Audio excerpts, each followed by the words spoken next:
kita buang sisa dalam urin, paru-paru keluarkan CO2, kita bernapas dengan lega, kulit kuat keringat, hati olah racun, itulah sistem ekosistem.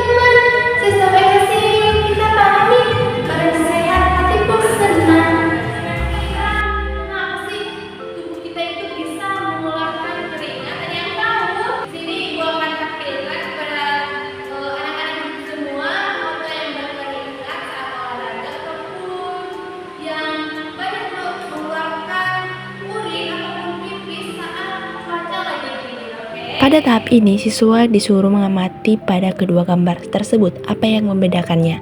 Nah, di mana kenapa saat kita dalam keadaan dingin kita banyak mengeluarkan urin dan pada keadaan panas kita mengeluarkan banyak keringat.